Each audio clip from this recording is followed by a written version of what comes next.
অর্থের অভাবে চিকিৎসা করাতে না পেরে বাড়িতে শুয়ে বসেই অসহায় জীবন পার করছেন দরিদ্র আবু মিয়া। অন্যের বাড়িতে কাজ করে স্ত্রী সংসার চালালেও স্বামীর চিকিৎসা করানোর মতো সামর্থ্য নেই তার। এমনকি অর্থের অভাবে বন্ধ হয়ে গেছে সন্তানদের লেখাপড়া। আমার স্বামী যদি সুস্থ হইতে পারে, আমার বাচ্চাগুলোই আমি সুন্দরভাবে চলতে পারবো। সিলেট নগরীর শাহী ঈদগাহ বড়বাড়ি এলাকায় ভাড়া বাসায় স্ত্রী সন্তানদের নিয়ে বসবাস করেন মোহাম্মদ আবু মিয়া।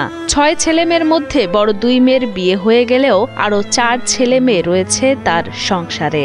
সিএনজি চালিয়ে যা উপার্জন করতেন তা দিয়ে ভালোই চলছিল আবু মিয়ার সংসার। তবে 2023 সালে হার্ট অ্যাটাক করার পর তার জীবনে নেমে আসে ঘোর অন্ধকার। আমি অসুস্থ আজকে প্রায় 1.5 বছর যাবত।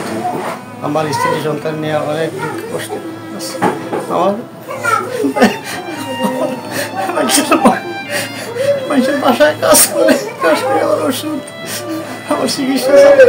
আত্মীয় স্বজন স্থানীয়দের আর্থিক সহযোগিতায় হাসপাতালে ভর্তি হয়ে হার্টে রিং স্থাপন করান আবু মিয়া। তারপর 2024 সালের জানুয়ারি মাসে আবারও অসুস্থ হয়ে পড়লে তাকে পুনরায় রিং স্থাপন করার পরামর্শ দেন চিকিৎসক। কিছুদিন আগে আমার কিছু মানুষের সাহায্য দিছিল, আমি হার্টে টাকা থেকে একটা রিং লাগিয়ে আইছি। তারপরে গত 7 মাস রিং লাগাইবার 7 মাস পরে আমার রিং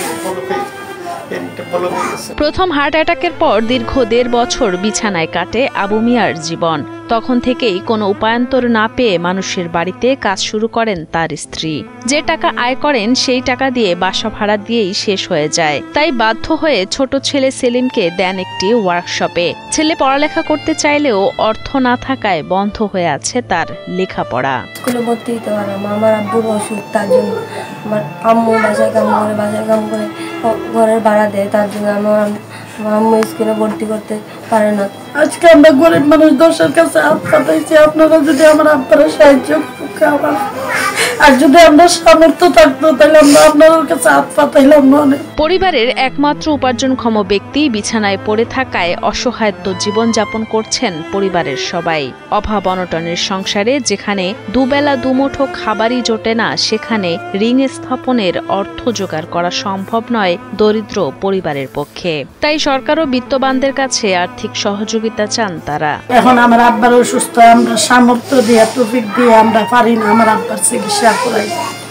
অনেকজনের দরজা বারবার গেলে দেয়নি, তারপরেও তারা যথেষ্ট দিছে। এখন আমরা ওই দাস না, আমার আব্বা দীর্ঘ আবার 7-8 মাস ধরে বিছনা, আমার দামার আজ 6-7 মাস ধরে বিছনা করলাম। আমার ছোট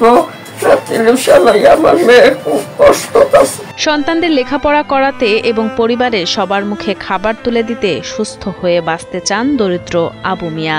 সেজন্য সকলের কাছে আর্থিক সাহায্য চেয়ে আকুতি জানান তিনি। চিকিৎসা করে আমি আমার বাচ্চা